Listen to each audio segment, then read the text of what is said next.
네, 안녕하세요. 한양대까지 와주셔서 감사합니다. 제가 머리를 이렇게 짧게 잘랐습니다. 이번 겨울에.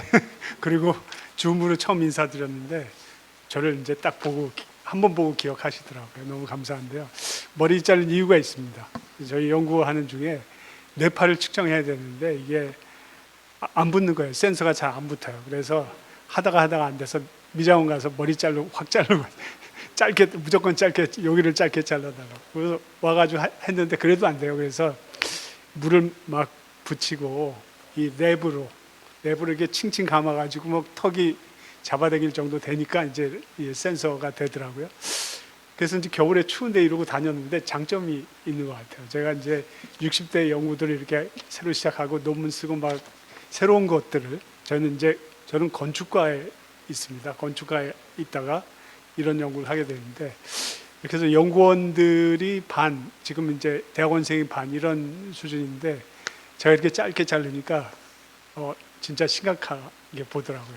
그러니까 영어로 I mean it, I'm serious 이렇게 되는 거예요. 그래서 그 효과가 있는 것 같습니다. 제 말을 전에는 한 두세 마디 하면 하나 정도 들었는데 이제는 들으려고 노력을 하더라고요. 진지한 걸로 생각해서.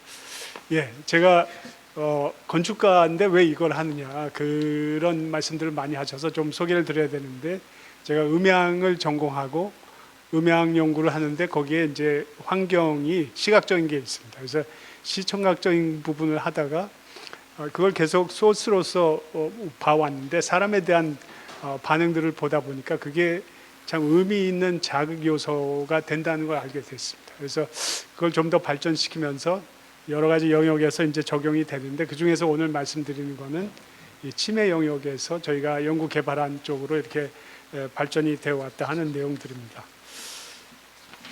그래서 오늘 내용은 저희 이제 배경적인 거 잠깐 설명을 드리고 그리고 치료적인 부분에서 저희가 접근하고 있는 거 한 가지 그리고 진단 영역에서 접근하는 거 두 가지 이렇게 한 세 가지 영역만 한번 설명을 드리려고 그럽니다. 저는 이제 여기서 굉장히 중요하게 너무 기쁘게 이 리빙랩 그룹에 이렇게 합류하게 됐다는 게 너무 감사한데요. 우리 성태원 교수님, 산장님, 센터장님 덕분으로 이렇게 생각하고 있습니다. 그래서 여기에 이제 이게 어떻게 현실화될 건지 그런 부분에 대한 기대감을 이제 오늘 좀 말씀드리려고 합니다. 이제 보건복지부에서 이제 벌써 이제 3년 넘었죠. 이런 구도들이 나갔을 때 이제 굉장히 이제 공감하게 된 게 이렇게 밑에 보시면은 오른쪽 밑에 그 어떤 이제 이런 실질적인 연구를 협력하는 그런 국가적인 차원에 있어서의 기반 연구 이런 거 굉장히 중요하다. 이런 제안하고 더불어서 그런 연계점을 마련해 줘야 된다. 아마 이게 이런 협의체의 구성의 근간이 되지 않나 그렇게 생각이 되고요. 그렇게 돼야 이제 치매 같은 경우에 제가 이제 가장 저도 중요하다고 생각하고 공감하는 게 초기에 집중 투자해야 되고 그래서 MCI로 발전하는 저희가 뒤에 이제 진단 프로그램을 이제 저희가 새로 과제를 수주해서 한양대학에서 병원 중심으로 진행하는 과제가 치매 코호트를 구축하는 과제가 있는데요. 거기에 그 대상 그룹이 일반부터 치매 사이에 MCI가 있고 MCI 전에 그 SCD라고 있습니다. Subjective Cognitive Dysfunction. 그러니까 언어가 좀 이상한데 그런 그룹이 있는데 그게 굉장히 중요한 그룹이라는 거죠. 그래서 그런 부분에서 감지됐을 때 선제적인 접근이 중요하다. 근데 이게 리빙랩에서 가능하다 하는 요소가 분명히 여기 있습니다. 리빙랩에서 그분들을 발견할 수 있다는 거거든요. 그래서 그런 측면에서 바이브럴 어쿠스틱스는 왜 중요하냐?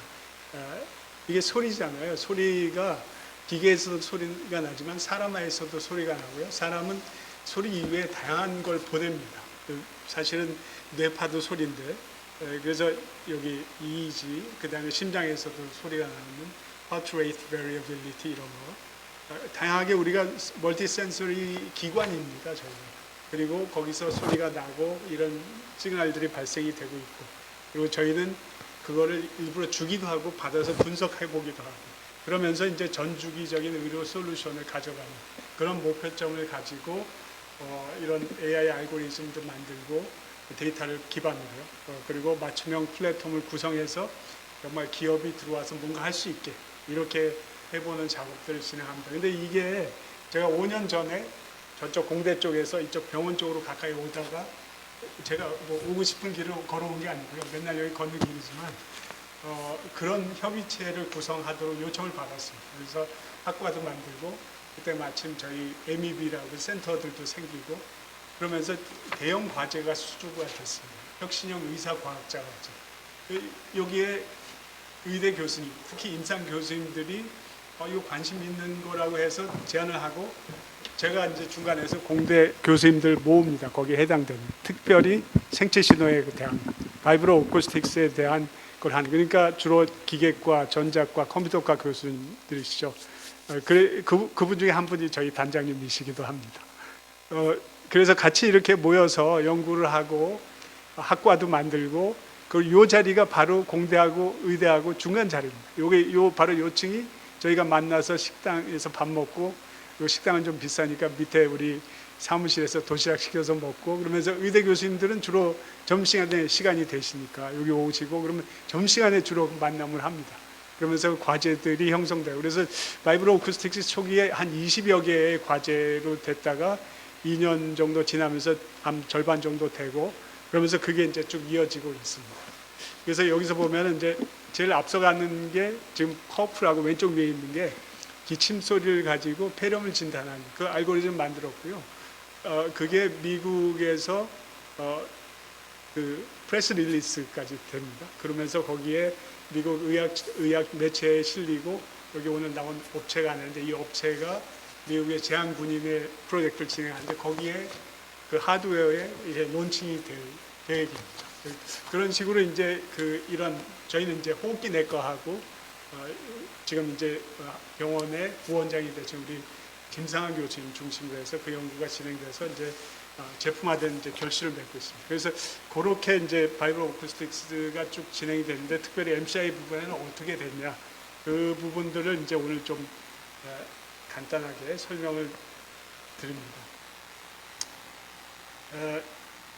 MIT에서 그 싸이 박사라는 사람이 지금 유튜브에 보시면은 빨간색 그 자켓을 입고 나와서 이걸 쉽게 설명합니다. 뭐냐면 할머니 이야기를 하면서 어느 날 할머니하고 같이 나가는데 이제 집에 갈 때가 된 것 같아 할머니가 집에 안 가서 할머니 집에 가자 하고선 할머니 끌고 가려고 하는데 할머니가 집을 모르는 거예요. 그러면서 이제 그 얘기가 시작이 되는데 이런 어떤 비침습적인 방식으로 이제 그런 부분들을 해결하는 방법이 있겠다. 이 사람은 이제 전임상 중심으로 연구를 진행한 사람이고 그래서 살펴보니까 우리가 이제 치매가 점점 진행이 되면서 우리 그 안쪽 뇌 쪽에 특별히 이제 기억을 담당하고 있는 영역 쪽에서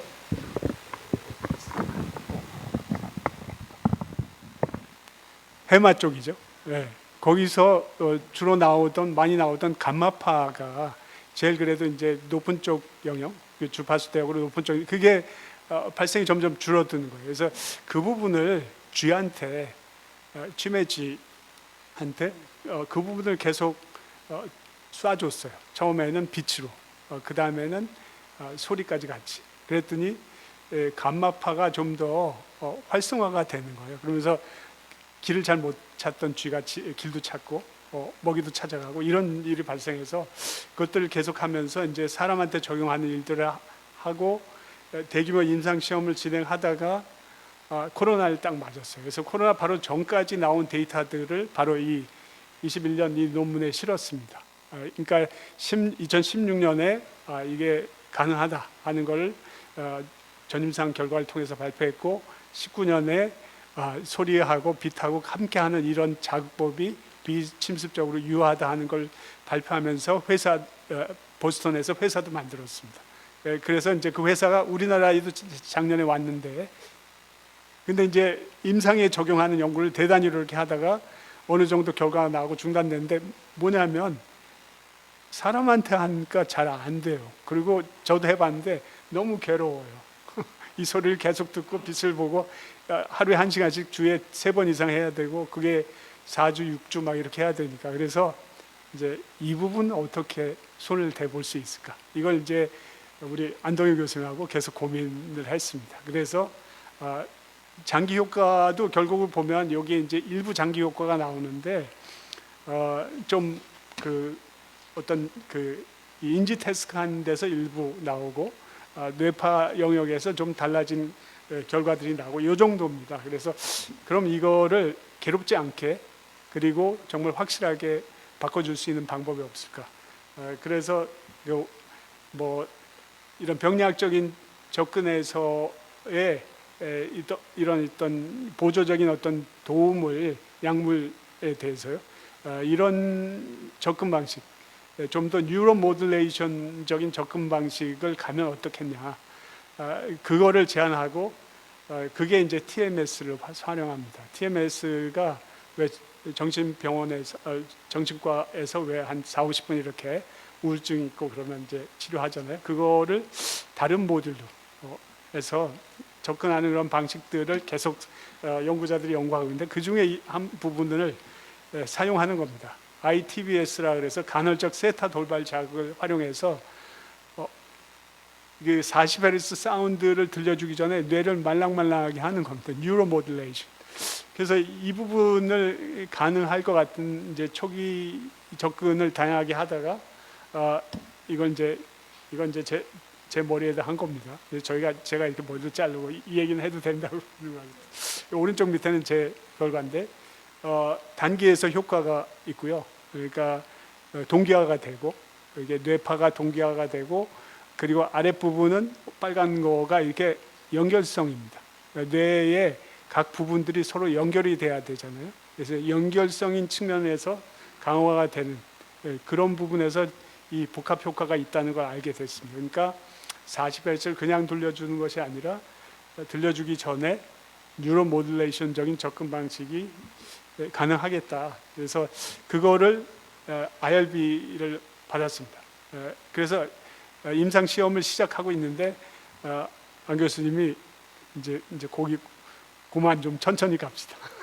제가 이제 공대 교수들은 뭐 하면 그냥 가잖아요. 쭉 가는데 이게 그냥 저희는 뭐 사람이 아니라 기계에 대해서 주로 하고 있는 거니까 그냥 가면 되는데 이제 교수님 정신과 의사시니까 그만 여기까지 그다음 좀 살펴보고 돌아보고 가자. 그래서 여기 보시면 임상이 나오고 그다음 전임상이 오른쪽 나오잖아요. 임상하다가 중단하고 전임상을 다시 시작하게 돼요. 그래서 이게 바로 우리 링크 사업단의 도움으로 또 기업이 들어오고 그러면서 주의 실험을 시작하게 됐습니다. 그래서 이 부분들이 지금 현재 진행 중이라서 그 결과는 말씀드릴 수 없고요. 이렇게 해서 이제 좀 더 확실한 체계들이 잡혀간다는 겁니다. 그래서 그 치료에 대해서 기대감을 가지셔도 좋고요. 그래서 이 부분을 한번 이런 어떤 연구 그룹 이런 리빙 랩을 통해서 한번 좀 실현해 보는 그런 부분들 생각하고 있습니다. 그 다음에 예측적인 진단적인 측면에서 2가지 진행하고 있는 거 말씀드립니다. 하나는 이제 올해 수주한 그 치매 코호트 과제입니다. 4년에 2단계로 돼 있고 총 95억 되는데 우리 신경과의 김희진 교수님이 PI이십니다. 저희는 이렇게 연구 그룹이 있어서 같이 집중해서 기업도 들어오고 해가지고 과제를 수주하고 그렇게 해서 이제 의대 교수님들이 워낙에 큰 랩을 가지고 계신 분은 그걸 더 강화하고 랩이 없으신 분들은 연구원들을 이제 파견해서 그쪽 랩을 구성하고 이런 체계로 되어 있습니다. 그래서 디지털 의료 융합학과가 그런 역할들을 감당하고 있는데요. 여기서 이제 치매를 진단하는 영역 쪽의 일부를 소개해 드립니다. 전체적으로는 전국적으로 몇백 명의 환자들을 대상으로 일반부터 시작해서 치매 환자까지 아주 정교화된 데이터를 축적해서 그거를 이제 오픈해서 우리나라의 모든 연구자들이 그걸 가지고 치매에 대한 연구를 할 수 있게끔 만드는 게 목적입니다. 그래서 저희가 집중해서 보는 것이 이제 보행 쪽하고 시선 2가지인데 이 보행 쪽에 이것도 사실은 이제 그 신경과 임상의의 제안입니다. 뭐라고 그러시냐면 의사들끼리 신경과 의사끼리 이야기하면서 너는 보면 다 알잖아. 임상의는 알고 있다 그겁니다. 그러니까 저분이 계속 오셨는데 혹은 처음 왔다가 그 다음에 왔는데 좀 더 진행이 됐는지 어쩐지 그리고 처음에 온 환자도 여기 문에서부터 이렇게 걸어오는 거 보면 아신대요. 안 돼요. 그래서 거기에 착안해서 보행에서 뭐가 다르냐. 사실은 이제 이 보행 매뉴얼 이거는 다양하게 기기들이 이미 개발이 되어 있습니다. 그런데 그 중에서 저희가 중심하는 거는 MCI 진전에 따라서 기존 변수의 변화가 어떻게 되느냐. 그걸 공학적으로 살펴보는 거하고 거기가 새로운 변수들을 발견하는, 새로운 마커들을 발견하니까 요게 잘 보시면은 등에 여기 body sway라고 저거를 저희가 새롭게 붙여서 좌우 이동하고 바로 임상의가 이렇게 감각적으로 느낄 수 있는 그 영역에서의 무브먼트를 마커로서 제안하고자 합니다. 그래서 이런 부분들이 이제 새롭게 됩니다. 그래서 그러니까 결국은 이제 이렇게 레시피가 좋아야 되는 거죠. 기존에 있는 걸 얼마나 잘 갖다 쓰느냐 하는 건데 그렇게 해서 저희가 이제 측정을 이렇게 해보니까 기존 데이터들하고 차별성도 있고 요걸 좀 더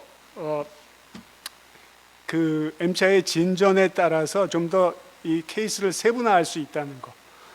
요게 이제 여러 사람의 데이터가 축적이 되면 이제 예측 모델로 가는 거죠. 그래서 꼭 셜록 홈즈처럼 언제 몇 시에 언제 누가 나타날 거냐, 나타날 거다 이런 얘기를 할 수 있듯이 내년 이맘때는 어느 정도로 심각해질 가능성이 있다든지 이런 얘기를 할 수 있다는 거죠. 그래서 그런 부분에서 이제 보행이 상당히 유효하고요. 그 다음에 시선이 중요하다.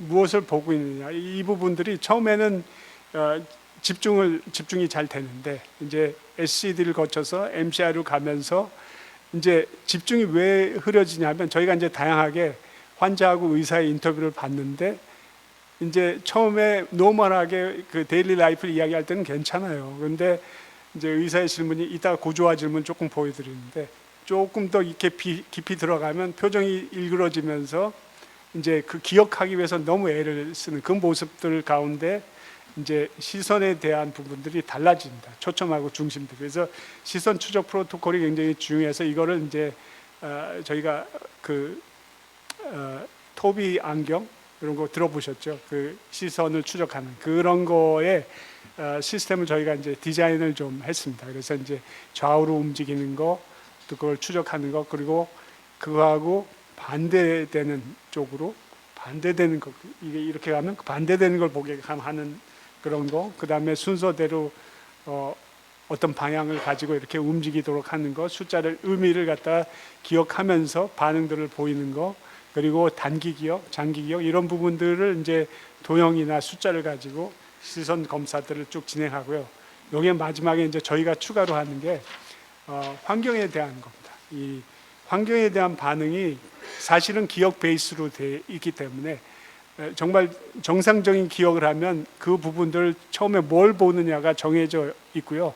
그 다음에 관심에 대한 확장들은 거리감에 따라서 달라집니다. 근데 그것이 이제 망가지는 게 이제 MCI가 발생하는 그 시점이거든요. 그래서 그런 부분에서 시선 추적을 하면서 인지 검사를 하고 그 안에서 어떤 오브젝트가 움직이는 것도 어떻게 보고 있느냐, 얼마나 잘 시간을 맞춰서 따라가느냐, 그리고 전체 그림을 어떻게 그리느냐, 어느 곳에 시선이 많이 집중이 되어 있냐, 이런 부분을 통해서 정서하고 인지하고 두 가지를 매조할 수 있는 프로토콜이 가능하게 됩니다. 그래서 시선하고 지금 이런 그 앞에 한 장애하고 이런 치료 환경에 대해서 적용하는 가능성들을 보고 있습니다. 이렇게 이제 진단 있고요. 그 다음에 마지막으로 하나 더 이 아까 그 의사하고의 대화 이 부분들을 제가 이제 음향을 하기 때문에 사람들의 음성을 음향학적으로 살펴봤습니다. 근데 이제 기침 소리가 미국 그 시장에서 바로 적용할 수 있었던 게 기침 소리는 전 세계 사람 동일하잖아요. 랭귀지가 없잖아요. 언어가 안 들어가 있잖아요. 근데 이게 지금 치마는 대화에서 나오는데 그러면 랭귀지 프리한 걸 어떻게 만들 거냐 차관의 생각을 계속 하다가 대화 중에서 자음을 걷어내면 모음은 랭귀지 프리한 거죠. 전 세계 어느 사람들이나 다 IAEO는 하고 있거든요. 근데 그 IAEO의 발음성 가운데에서 치매에 대한 음향학적인 근거가 나온다는 겁니다. 그것을 계속해서 들여다보고 찾아냈습니다. 그리고 찾아낸 다음에 그 다음에 이제 안 교수님한테 이제 이거 왜 그러죠? 그리고 공부를 했는데 그게 이제 브로카스 에리아하고 워니키스 에리아, 베로니케라고 하는, 그러니까 브로카는 스피치 프로덕션 하는 데고요. 그러니까 우리 측두엽, 레터럴, 템포럴 로브에 있습니다.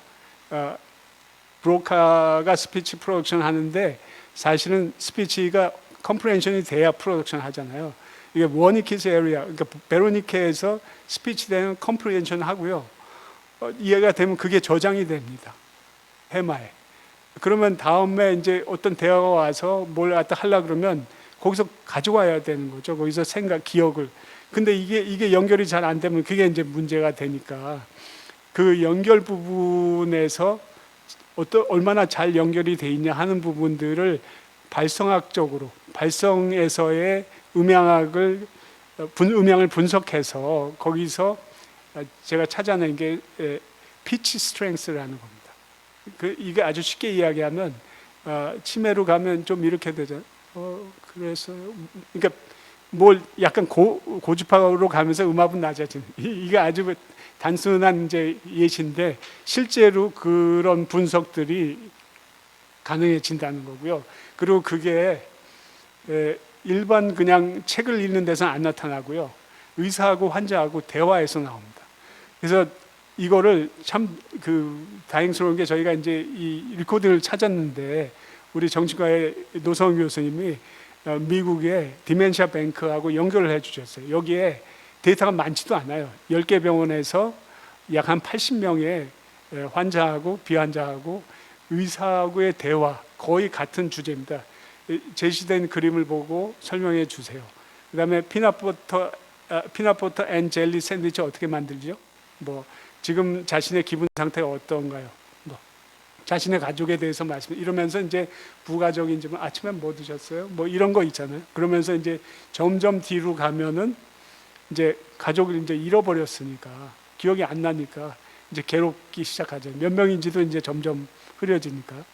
그러면서 이제 여기서 기억을 가져오고 그 다음에 컴프레hension에서 어떻게든 뭐 두들겨 보고 프로덕션을 하려고 그러는데 그게 이 연결이 안 되는 거예요. 그러면서 이 아까 요 부분, 요 구조 안에서 뭔가 멜펑션이 일어나고 그러면서 이제 결과적으로 데이터들이 생성되는 걸 저희가 이런 프로세스를 통해서 수집을 했습니다. 그래서 이게 이제 몇 달 동안 밤새면서 이제 생각하고 만들고 한 그 프레임워크이고요.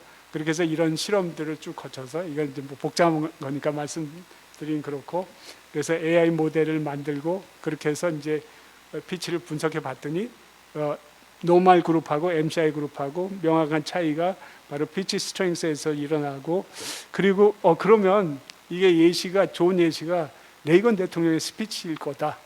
레이건 대통령이 2074년에 처음 대통령 되기 전에 연설한 것부터 시작해서 큰 연설이 4개가 있습니다. 근데 마지막이 바로 94년에 디멘시아 발표하기 바로 전해에, 그러면 이 4개에서 이 이론대로면 나와야 되잖아요.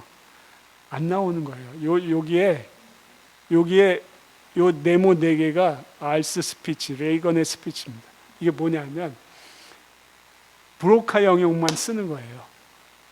해마를 작동시키지 않고 브로카 영역만 쓰면 그냥 패시지를 읽으면 이게 안 나옵니다. 그래서 중요했던 게 바로 그 디멘시아 뱅크의 그 데이터가 너무 중요했던 거죠. 그걸 다 저희가 일일이 그 환자 음성만 내서 아는 아대로 어는 어대로 다 분류해가지고 이렇게 해서 분석했던 거, 거기만 나오는 거예요. 그래서 그런 부분이 바로 이렇게 리빙랩에서 할 수 있는 게 아니겠습니까? 그래서 그런 제안들을 하면 이제 가능성이 있겠다. 그래서 또 이제 좋은 거는 저희가 이제 VR 기반의 연구를 계속 하고 있어서 이렇게 이제 사회성 기반의 활동도 가능하고요. 이렇게 VR로 들어가서 좀 친구들 모시고 와서 한 4사람이 한 조, 현재까지는. 그래서 이제 어디 여행도 하고 어디도 가보고 대화도 하고 뭐 찾기도 하고 이런 이제 활동들 가능하다는 거죠. 그래서 보니까 내일 모레까지 기술 수요 조사가 하나 떴더라고요. 그래서 요게 보니까 이제 글로벌, 예, 이제 우리 새 정부 목표가 글로벌이잖아요. 글로벌 신시장 의료기기.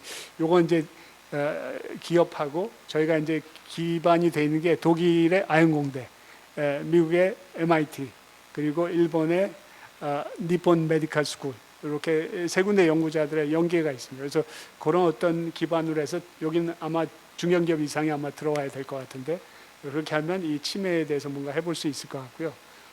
그 다음에 이제 의료기 개발 위한 이런 어떤 오른쪽 밑에 이런 연구자 탐색 임상 이런 부분들이 이렇게 그 우리 리빙 랩을 통해서 아주 효과적으로 될 수 있지 않을까. 그래서 이런 어떤 구성들을 하는 게 굉장히 그 의미가 있겠다 그런 생각들을 했습니다. 너무 길어서 죄송합니다.